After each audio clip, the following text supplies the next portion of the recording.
Breaking news, Brian Hughes. I'm here to give you a first look at the 2026 quarterback class. Let's go through my top 5. At number 5, I have Carson Beck. Carson Beck is the Georgia quarterback that transferred to Miami. Carson does a lot of things really well, right? He's a good thrower of the football, 6'4", 230 pounds. He has a prototypical size. He has played in a lot of big-time games and big-time moments. And he graduated early, which shows that he's a very smart individual. He can definitely manage a football game, which we've seen throughout the college football playoffs.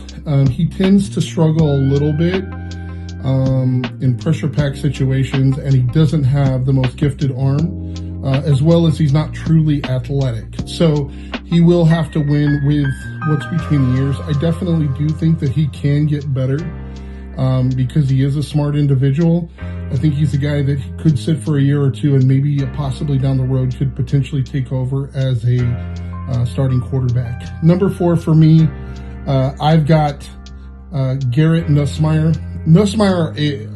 I think Nussmeier's great.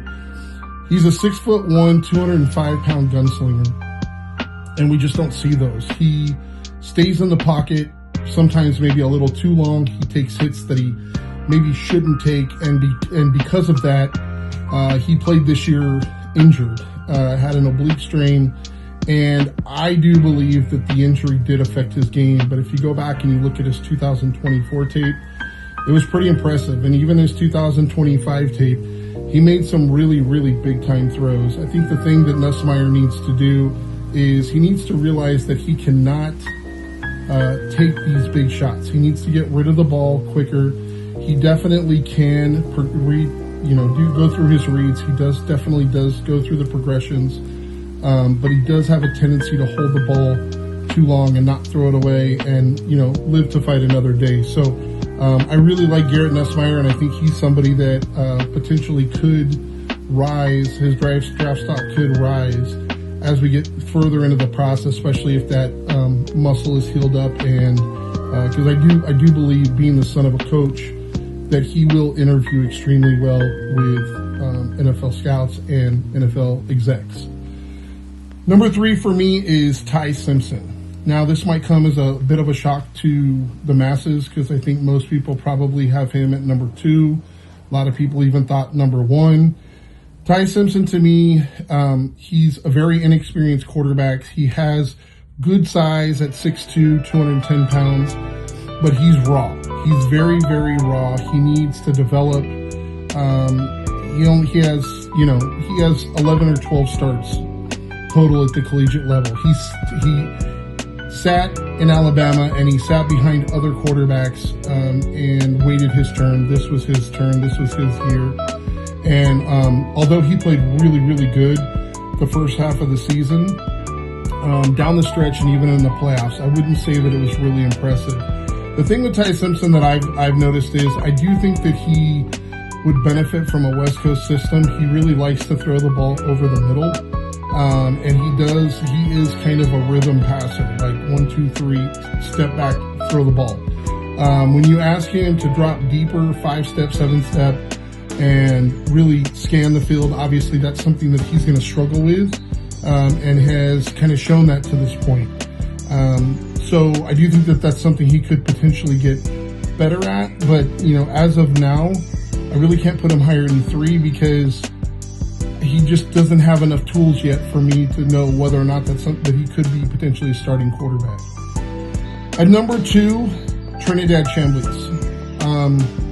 There are so many good things to say about this kid, who was a 2-star junior walk-on, or junior college walk-on, and played at junior college before transferring to Ole Miss, where he was actually going to Ole Miss to be the backup quarterback, but obviously the starter got hurt, and once he became the starter, he never looked back.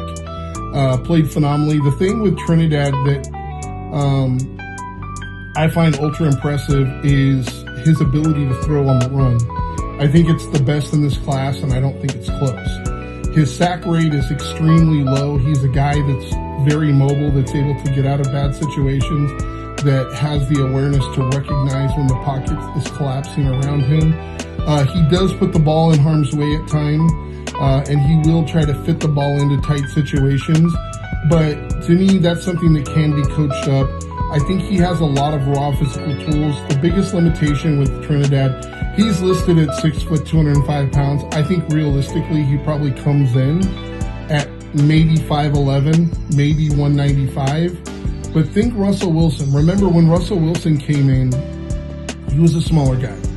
He was a guy that, would dance around in the pocket and really had a lot of success. And I think that analogy can sometimes be overplayed, but also keep in mind that Trinidad really is that guy. He's a playmaker. He can push the ball down the field. He's got a really good arm, and he's a really good athlete. And then at number 1, no surprise, the cream of the crop, and really the only, in my opinion, day 1 starter in this class, Fernando Mendoza, the Cal transfer to Indiana. I mean, you could not say enough good things about this kid. He's only in the Kurt Cignetti offense 1 year, picked it up, had an outstanding year. They won the national championship.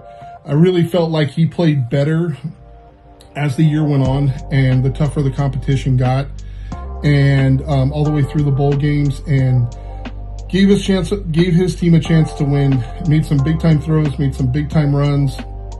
And so Fernando Mendoza is my pick for being the number 1 rated quarterback. A couple other quarterbacks just to, for those of you that are wondering, maybe kind of like late round sleepers or whatnot, or guys that maybe you could potentially get a little later in the draft. I really like Taylon Green, the kid from Arkansas, 6'6", 235.